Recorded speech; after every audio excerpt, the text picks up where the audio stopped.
وَكُلًّا نَّقُصُّ عَلَيْكَ مِنْ أَنبَاءِ الرُّسُلِ مَا نُثَبِّتُ بِهِ فُؤَادَكَ وَبَشَّرْنَاهُ بِغُلَامٍ حَلِيمٍ صدق اللہ العظیم۔ محترم سامعین اکرام، سلسلہ قصص النبیین قدم بقدم میں ایک مرتبہ پھر میں آپ سے مخاطب ہوں۔ گزشتہ نشست میں ہم نے حضرت ابراہیم علیہ السلام کا اپنی بیوی حضرت ہاجرہ اور اپنے بیٹے حضرت اسماعیل علیہ السلام کو ایک غیر آباد زمین کے اندر، علاقے کے اندر چھوڑنے کا واقعہ ہم نے ذکر کیا تھا۔ آج ہم حضرت ابراہیم علیہ السلام نے جو خواب دیکھا تھا اپنے بیٹے کو قربان کرنے کے لیے، آج ہم اس کا ذکر کریں گے۔ حضرت ابراہیم علیہ السلام کے اوپر بڑی آزمائشیں آئیں۔ ایک آزمائش تو یہ آئی کہ اپنے والد کو جب انہوں نے توحید کی دعوت دی تو اس نے یہ کہا کہ لَأَرْجُمَنَّكَ وَاهْجُرْنِي مَلِيًّا، کہ تم یہاں سے چلے جاؤ، ہمارا علاقہ چھوڑ جاؤ، وگرنہ پھر ہم آپ کو سنسار کر دیں گے۔ پھر حضرت ابراہیم علیہ السلام کا مناظرہ ہوا نمرود کے ساتھ، اور اس کے علاوہ حضرت ابراہیم علیہ السلام نے ان لوگوں کے بتوں کو جب توڑا تو انہوں نے آگ کے اندر ڈالنے کا منصوبہ بنایا، تو یہ بھی بہت بڑی آزمائش تھی۔ اور حضرت اسماعیل علیہ السلام ابھی پیدا ہوئے، ابھی اپنی والدہ کا دودھ ہی پیتے تھے کہ ان کے بارے میں یہ آیا کہ ان کو غیر آباد زمین میں چھوڑ کر آؤ، یہ بھی بہت بڑی آزمائش تھی۔ اور اس کے بعد ایک آزمائش یہ بھی آئی کہ حضرت ابراہیم علیہ السلام نے اپنے بیٹے کو اپنا وہ خواب سنایا، جب کہ بیٹا وہ ایسی عمر کے اندر تھا جو چلنے پھرنے کی، دوڑنے کی عمر۔ تو اس عمر میں حضرت ابراہیم علیہ السلام نے جب خواب سنایا، اور خواب کیا سنایا اپنے بیٹے کو، فَلَمَّا بَلَغَ مَعَهُ السَّعْيَ قَالَ يَا بُنَيَّ، جب بیٹا چلنے پھرنے دوڑنے کی عمر کو پہنچا تو ابراہیم علیہ السلام نے فرمایا کہ اے میرے بیٹے، اے میرے پیارے بیٹے، میں نے خواب میں دیکھا ہے کہ میں تجھے ذبح کر رہا ہوں۔ اور اللہ کا پیغمبر کا جو خواب ہوتا ہے وہ وحی ہوتا ہے، یعنی اللہ کے پیغمبر نے جو خواب دیکھا ہوتا ہے اس کے اوپر عمل کرنا اللہ کے پیغمبر کے لیے ضروری ہوتا ہے۔ تو حضرت ابراہیم علیہ السلام نے اپنے بیٹے حضرت اسماعیل علیہ السلام سے جب یہ خواب کا ذکر کیا تو اگر بیٹا بھی حضرت ابراہیم علیہ السلام کا تھا، یعنی حضرت اسماعیل علیہ السلام، فرمایا قال یا ابت افعل، اے ابا جان افعل ما تؤمر، وہ کر گزریے جو آپ نے خواب دیکھا ہے، ستجدنی انشاءاللہ من الصابرین، اگر اللہ تعالیٰ نے چاہا تو آپ مجھے صبر کرنے والوں میں سے پائیں گے۔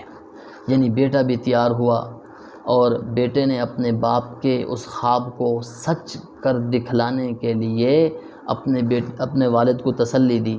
تو حضرت ابراہیم علیہ السلام اپنے بیٹے حضرت اسماعیل علیہ السلام کو لے گئے اس جگہ پر جہاں ذبح کرنا تھا۔ تو اللہ تعالیٰ نے فرمایا فلما اسلما، جب دونوں نے سر تسلیم خم کر لیا، وَتَلَّهُ لِلْجَبِينِ، اور حضرت اسماعیل علیہ السلام کو حضرت ابراہیم علیہ السلام نے پیشانی کے بل لٹا لیا۔ یہ پیشانی کے بل اس وجہ سے لٹایا کہ بیٹا ہے، اکلوتا بیٹا ہے، اور بڑھاپے کی عمر میں اللہ تعالیٰ نے عطا کیا ہے، 86 سال کی عمر تھی حضرت ابراہیم علیہ السلام کی، تو بڑھاپے کی عمر کے اندر عطا کیا ہے اللہ تعالیٰ نے، کہیں ایسا نہ ہو بیٹے کو اگر سیدھا لٹا دیا جائے تو بیٹے کی نظر باپ پر پڑے اور باپ کی نظر بیٹے پر پڑے اور اللہ تعالیٰ کے اس حکم میں کمی نہ آ جائے۔ تو اس وجہ سے انہوں نے ذرا الٹا لٹایا، اور الٹا لٹا کر ذبح کرنے کی کوشش کی۔ تو ذبح کرنے کی کوشش کی تو اب حضرت ابراہیم علیہ السلام کے ہاتھ میں چھری ہے، اور وہ اپنے بیٹے اسماعیل علیہ السلام کی گردن پر اس کو چلانا چاہتے ہیں۔ اب یہ وقفہ کتنا ہے؟ تھوڑا سا وقفہ ہے، یعنی اب یہ ابراہیم علیہ السلام نے چھری چلانی ہے اور وہ گردن کے قریب ہے۔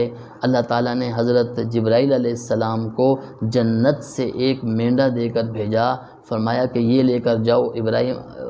حضرت جبرائیل علیہ السلام جب آسمان دنیا پر آئے تو ان کو یہ بات محسوس ہوئی کہ چھری گردن کے قریب ہے، چھری گردن کے قریب ہے اور میں دور ہوں، تو حضرت جبرائیل علیہ السلام نے وہیں سے آواز دی، اللہ اکبر اللہ اکبر۔ حضرت ابراہیم علیہ السلام نے جب سنی یہ بات تو انہوں نے فرمایا لا الہ الا اللہ واللہ اکبر۔ تو حضرت اسماعیل علیہ السلام نے جواب میں فرمایا اللہ اکبر وللہ الحمد۔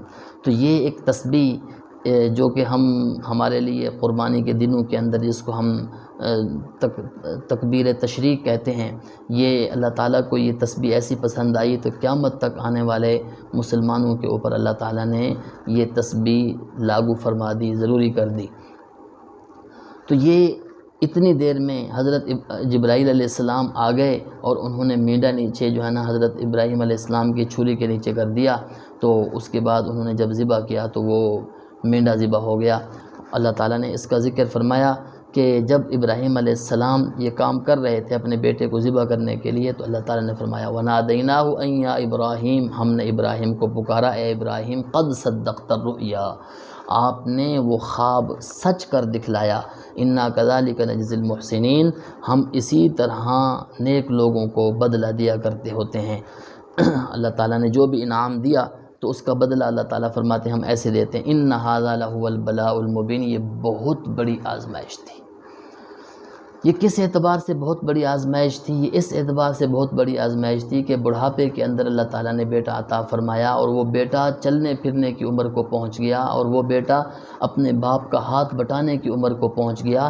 تو اس وقت اللہ تعالیٰ کی طرف سے جو ہے نا یہ حکم ہوا کہ میرے راستے کے اندر اس کو جو ہے نا قربان کر دو۔ اللہ تعالیٰ نے یہ آزمائش کی تاکہ دنیا کو پتہ چل جائے کہ سب سے زیادہ جو محبت ہے وہ اللہ تعالیٰ سے ہے، ترجیح دین کو ہے، ترجیح اللہ تعالیٰ کے حکم کو ہے۔ تو اس کے اوپر اگر بیٹا بھی قربان کرنا پڑ جائے تو آدمی ہچکچاہٹ کا شکار نہ ہو۔ ان ھذا لہو البلاء المبین، اور اللہ تعالیٰ نے فرمایا وفدیناہ بذبح عظیم، ہم نے ذبح عظیم حضرت اسماعیل علیہ السلام کے بدلے میں عطا کیا۔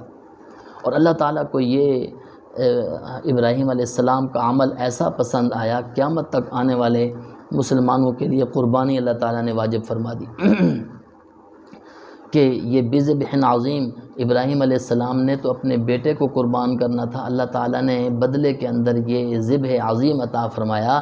تو اب کوئی آدمی ذبح عظیم یعنی قربانی کا جانور ذبح کرے گا، ثواب بیٹے کو قربان کرنے کا دیا جائے گا۔ یعنی اسماعیل علیہ السلام کو حضرت ابراہیم علیہ السلام نے جو قربان کرنے کے لیے لٹایا، اور انہوں نے یہ سمجھا کہ میرا بیٹا ہی قربان ہو جائے گا، ثواب اب بھی وہی ملے گا جب انسان قربانی کرے گا اور اخلاص کے ساتھ قربانی کرے گا۔ اللہ تعالیٰ فرما رہے ہیں وَتَرَكْنَا عَلَيْهِ فِي الْآخِرِينَ، ہم نے ابراہیم علیہ السلام کی اس روش کو، ابراہیم علیہ السلام کے اس عمل کو بعد والوں کے اندر جاری کر دیا، یعنی بعد والے آنے والے لوگوں میں جاری کر دیا، تاکہ لوگ ابراہیم علیہ السلام کے اس فعل کو، اس عمل کو دیکھیں اور اس فعل اور اس عمل کو سنیں، اور سن کر حضرت ابراہیم علیہ السلام والی محبت اپنے دل میں لے آئیں۔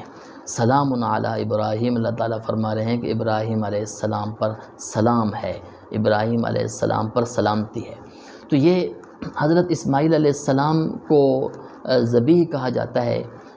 اس کے اندر اگرچہ اسرائیلیات جو ہمیں ملتی ہیں، یہود و نصارہ کی کتابوں کے اندر جو بات ہمیں ملتی ہے وہ یہ ملتی ہے کہ وہ یہ کہتے ہیں کہ ابراہیم علیہ السلام کے بیٹے حضرت اسماعیل علیہ السلام ذبیح نہیں تھے، بلکہ حضرت اسحاق علیہ السلام ذبیح تھے۔ وہ یہ کیوں کہتے ہیں؟ تاکہ بنی اسرائیل کی یہ عظمت ہو، بنی اسرائیل کے لیے جو ہے نا یہ عظمت سامنے آئے کہ انہوں نے یہ کام کیا۔ لیکن یہ اسرائیلیات ہیں۔ اللہ تعالیٰ نے قرآن مجید میں یہی فرمایا کہ جب یہ واقعہ ذکر کرنے کے بعد فرمایا وَبَشَّرْنَاهُ بِإِسْحَاقَ، ہم نے بعد میں حضرت اسحاق علیہ السلام کی خوشخبری دی۔ تو یہ اسرائیلیات کو اگر نکال دیا جائے تو اس سے یہی معلوم ہوتا ہے کہ ذبیح جو تھے وہ حضرت اسماعیل علیہ السلام تھے، اور قرآن مجید کی جو ہے نا اس طریقے سے، جس طریقے سے قرآن مجید نے یہ اسلوب اختیار کیا، اس سے بھی یہی بات معلوم ہوتی ہے کہ حضرت اسحاق علیہ السلام بعد میں پیدا ہوئے۔ ذبیح والا جو اللہ تعالیٰ نے فضیلت عطا فرمائی ذبیح والی، وہ حضرت اسماعیل علیہ السلام کو عطا فرمائی۔ وآخر دعوانا ان الحمد للہ رب